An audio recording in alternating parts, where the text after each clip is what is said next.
Fantastically well. It's Connor here, and we are back with the Rumour Mill. I hope you're all doing well. As I just said, make sure you're liking, commenting, and subscribing on the channel. It means a great deal. We've gone to 23,100, I think. I never normally set targets, but to get to sort of 24, 25 would be unbelievable. As I said to you guys, to be able to do this full time at some point will be unbelievable in my life, and I need your support to do that.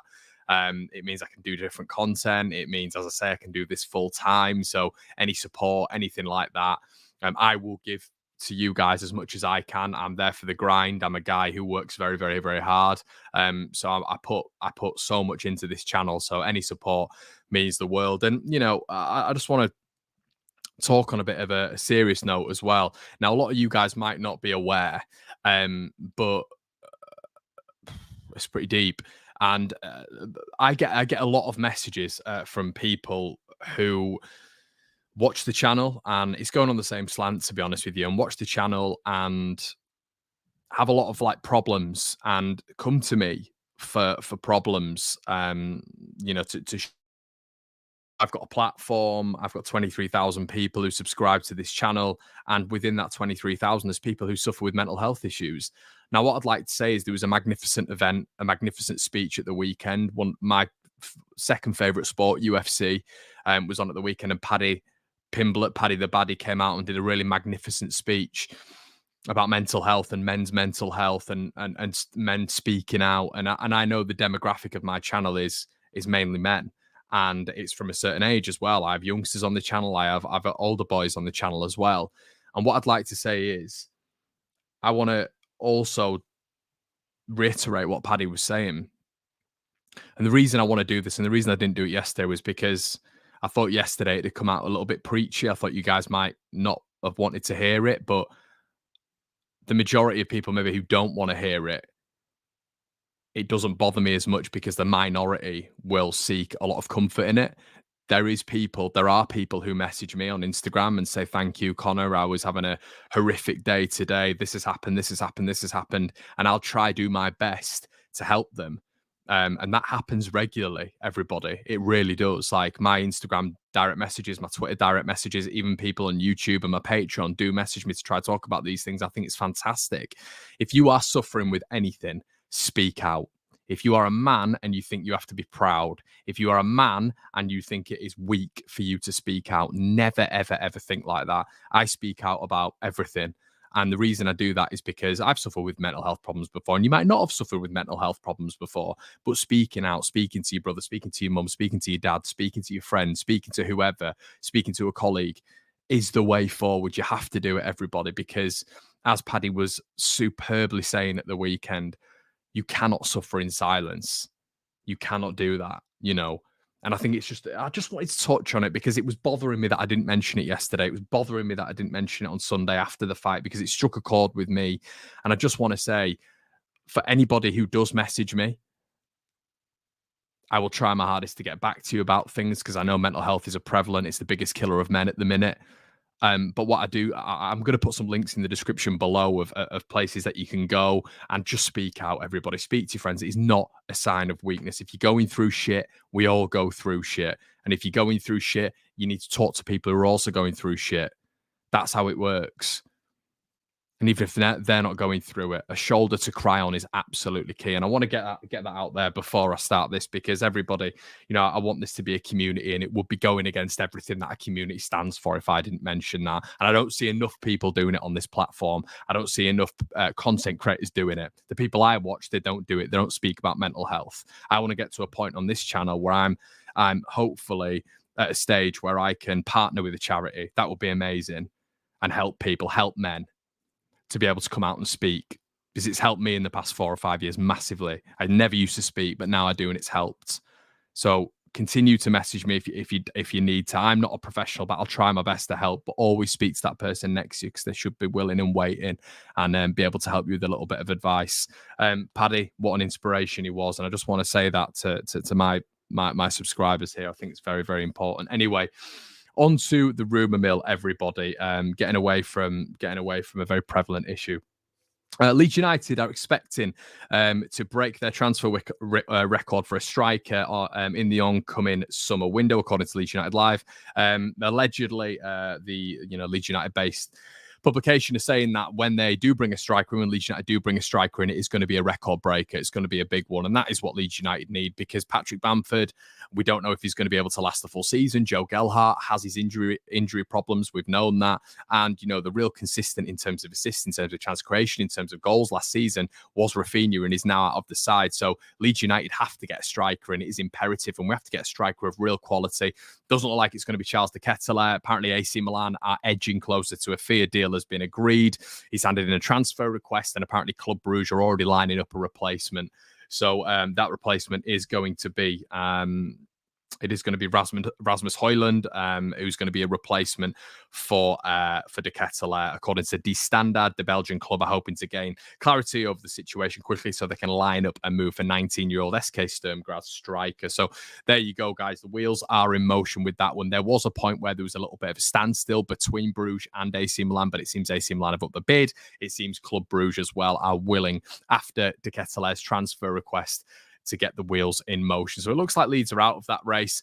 There was a couple of comments as well on my video yesterday, and I want to highlight the top comment, actually, because as I say, guys, with this being a community that I always reference, I always want to speak about some of the top comments on the video as well, because I think that's vitally important. And the reason why it's vitally important is because interaction for me is absolutely huge. So out, because I think it's a great comment, and I think it's from someone called Hallie. Is it Hallie? Let me have a look, mate. Telly. I've got that. I've murdered that name, but it reads as Telly. Telly says, and this is back on the.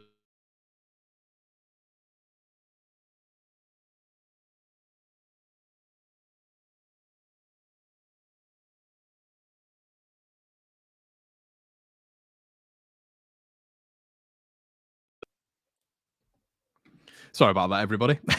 But if you want to go and have a look at that, if you want to go and have a read around some of the online articles that I've been quoting my video yesterday, please do so. But I was essentially talking about a little bit of a worrisome nature at the minute with Leeds United in the business we are doing or are not doing. Telly says the window closes on August the 31st. I think some of the deals are done late. Completely bang on. People think that this is FIFA Manager, and it isn't. The fact that we haven't gotten 7 over the line of various deals is that the fact that we have got 7 over the line of various deals is pretty amazing, to be fair. Telly, I wouldn't, and the reason I'm picking you out, mate, is I think you make some really relevant comments, and I think a lot of people definitely listen to what you said. So shout out to you, buddy. But I think it's not been an amazing window for me. You look at Giabi, Phil Hay was essentially saying that Leeds are probably going to be looking to loan him. Sinisterra, there is no talk there of what's going on. There's been no talk from Marsh. There's been no talk from anybody in and around the club. There's been nothing from Phil Graham about Sinisterra, which leads me to believe that potentially this is going to be a long-termer. So you take those two away for the moment that we're in right now. Leeds United are sort of, it's 4 or 5 signings, really, isn't it? It really is. You look at Sonny Perkins. Perkins going to go straight into the under-21s or the under-23s, whatever it is now, or he's going to be on the bench. And you look at it, and it is problematic for me. It is problematic because then you're looking at sort of 4-ish signings when Leeds were in need of a bit of an overhaul this summer. A lot of people were talking about Nottingham Forest as well and saying, that is a bad reference point. The reason I mentioned Nottingham Forest is because Nottingham Forest, I'll use an example. Okay, so Matthias Klick as just an example, and we'll use Forshaw in there because people will get upset about using Matthias Klick. You put Forshaw in there, okay? People are happy that they've gone to the bench. People are happy that they're now depth options. But are they depth options? What do they bring to the side? What is the quality that they imprint on this side? It's not. It's null and void. There is no quality there. There is nothing there. So what Nottingham Forest have done is their side got them to a certain point last season, which is admirable. Now, by the end of this week, Nottingham Forest are going to have 13 new signings through the door. So what they've done, people are talking about it being a scattergun approach. It's not a scattergun approach. It's methodical. The signings that they've brought in have been from Championship. They've been across Europe. They've been in the Premier League, proven Premier League players. What they've done is methodically gone about their business and strategically looked at where they need to improve in the first 11 and on the bench. So I know when you've got players like Joe Lolly as an example, they will be phased out. So what Leeds have as a comparative are still players like Matthias Klick, still players like Luke Ayling, still players like Adam Forshaw, who are on the bench, who people turn around and say, well, that's good depth to have. It's not good depth to have. They're not quality options. Whereas now Nottingham Forest, as a comparative, are bringing in 13 new bodies, and that bench of theirs now, which is a 5 substitution bench this season, everybody, is now going to be stacked. You know, they're looking at bringing in Moreno from Real Betis this week. They're bringing in Mangala from Stuttgart this week as well. 30 million for both of those together. That means the bench options at the minute for Nottingham Forest are going to be very, very good.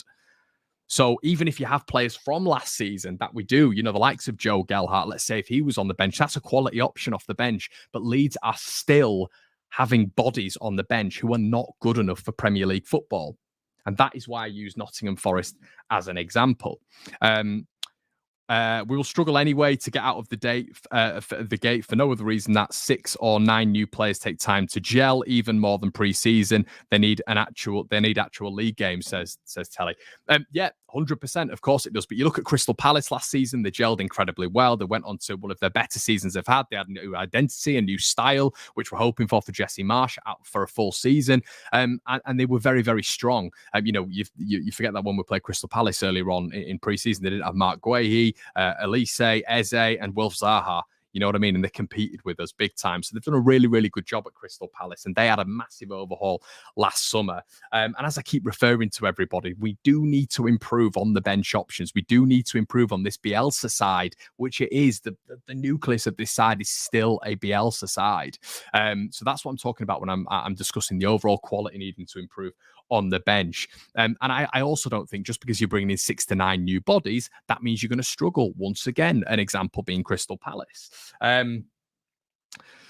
Anyone who knows the organizational dynamics of how to integrate so many new faces. But then I guess you look at the new faces there, and I think Telly's making a good point here, and this is why I'm talking about it, because I think it's a real summarized, great sort of like comment here.